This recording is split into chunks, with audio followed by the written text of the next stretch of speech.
Marek Chmielewski, please present the committee report. I would be very grateful, Mr. Speaker, honorable members. I have the pleasure of presenting an additional report from the meeting of the Joint Committees on Deregulation and the Public Finance Committee regarding the work on the government bill amending the Act on Accounting, the Act on Statutory Auditors, Publishing Firms, and Public Supervision, and certain other acts.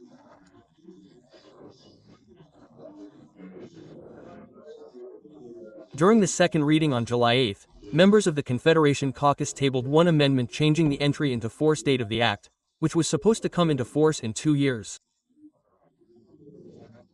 The amendment stipulates that the Act will enter into force in 100 years. Yes, and this is an example of the opposition's substantive amendments. Therefore, after a vote of 23 against and 13 in favor, the Joint Committees propose to reject this amendment and proceed to a vote on the entire Act. Thank you. Yes, sir. Thank you very much, Mr. The committees are proposing the adoption of the bill from Form 142 and are presenting an amendment in their supplementary report, which we will vote on first. First, let me say that in the only amendment to Article 1 of the amending bill, the sponsors propose changing the wording of the first paragraph. The committees are requesting its rejection, and Mr. Jerzy Mesztowicz, MP, has a question on this matter. I'm very grateful, and Mr. Tumanowicz, MP, on behalf of the Confederation Caucus, has proposed that this bill enter into force in 102 years. Mr. Tumanowicz, MP, time is running out. Why didn't you submit an amendment stating that this bill would enter into force when all Confederation MPs are wiser? Then it would be certain that this bill would never enter into force. Thank you very much. Brilliant, Mr. Adrian Zabard. I'm very grateful. Honorable House, let's clarify what we're discussing here. We're talking about forcing large companies to account for their damage to the natural environment in which we all live. So let's be clear about what the Confederation wants. The Confederation wants to exempt big capital. It wants to exempt big business from the obligation to account for its damage to the environment in which millions of Poles live. I'm surprised the government wants to postpone this obligation for large companies by 2 years. That in itself is bizarre.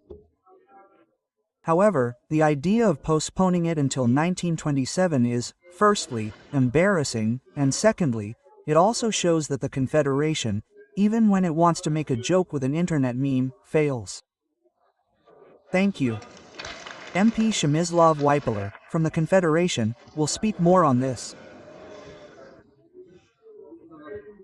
Mr. Speaker, honorable members, I would like to explain to Mr. Mesztowicz, a very experienced parliamentarian, that introducing the amendment you propose, when this bill would only come into effect when Confederation MPs become more intelligent, would be inconsistent with proper legislative techniques and would introduce evaluative and subjective norms, thus corrupting the law. We want to apply the law objectively and correctly. Furthermore, it would be retroactive, because we are becoming more intelligent by the day, as, of course, Mr. Berkiewicz stated. Thank you very much. Thank you very much. And also, Mr. Janusz Szymski, on behalf of the Law and Justice Party. Thank you very much. Thank you very much. Dear Mr. Speaker, honorable members, to Mr. Zabard.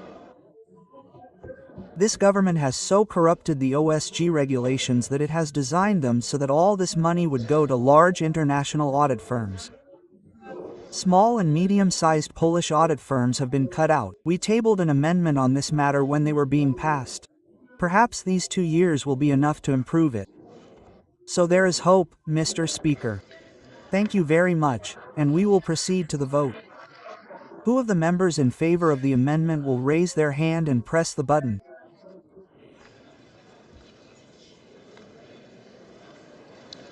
Whoever believes that 100 years is too long, please press the button as well. Who is against? Who abstained on this important matter? Thank you. 439 members voted, 25 voted for the amendment, 243 against, and 171 abstained, so the Sejm rejected this amendment, and we will proceed to the vote on the entire bill. Who of the members in favor of adopting the bill as a whole, as it appears in paper 142, will raise their hand and press the button? Who is against? Who abstained? Thank you.